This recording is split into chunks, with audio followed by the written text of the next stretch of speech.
کروڑ کی مالیت پر کتنی زکوٰۃ ہوگی، جس میں چند جانور ہو یعنی کہ بھینس، گائے، بکریاں اور کچھ زمین وغیرہ اور دیگر چیزیں ہو، تمام مالیت جو ہے وہ 1 کروڑ کی ہے، تو اس کے اوپر کتنی زکوٰۃ ہوگی؟ رہنمائی فرمائے مولانا آصف گجرانوالہ۔ یاد رکھے کہ جو زکوٰۃ ہے ٹوٹل مال،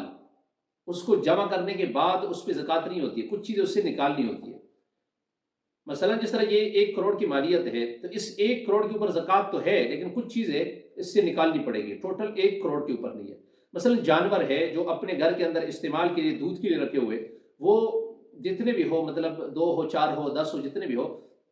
وہ ان جانوروں کے اوپر جس طرح انہوں نے پوچھا بھی ہے کہ کچھ بکریاں ہیں، کچھ گائے ہیں اور اسی طرح بھینسیں ہیں، تو اگر اپنے ضرورت کے استعمال کے لیے ہے اس کے اوپر زکوٰۃ نہیں ہوگی، اس کو یعنی 1 کروڑ میں سے نکال دینا۔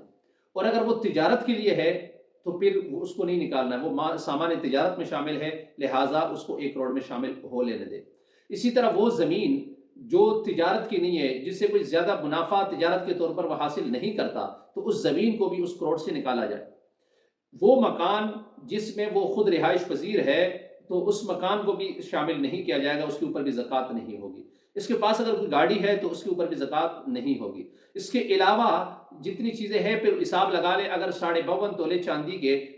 قیمت کے برابر اس کی قیمت بن رہی ہے تو پھر وہ جتنے پیسے ہیں ان کے اوپر زکوٰۃ ہے۔ ضرورت اصلیہ سے باہر چیزوں کے اوپر تو زکوٰۃ ہے، لیکن ضرورت اصلیہ کے اندر یعنی روزمرہ استعمال ہونے والے یا کبھی کبھار استعمال ہونے والے جتنی چیزیں ہیں اور اس میں کوئی بڑھوتری بھی نہیں آتی ہے، تجارت کی غرض سے بھی اس کو نہیں لیا، تو وہ جو چیزیں ہیں اس کے اوپر زکوٰۃ نہیں ہے۔ اور جو 1 کروڑ مالیت ہے، اس طرح آپ یہ چیزیں نکالیں گے تو مجھے لگتا ہے کہ تھوڑے سے پیسے بچیں گے، چند لاکھ روپے، پھر ان جو لاکھوں کے پیسے ہیں جتنے بھی بن جائے اس کے اوپر پھر زکوٰۃ ہے، اور جتنا رقم بن جائے اس کو آپ 40 پہ تقسیم کر دیں، جو جواب آ جائے وہ آپ کا زکوٰۃ بنے گا۔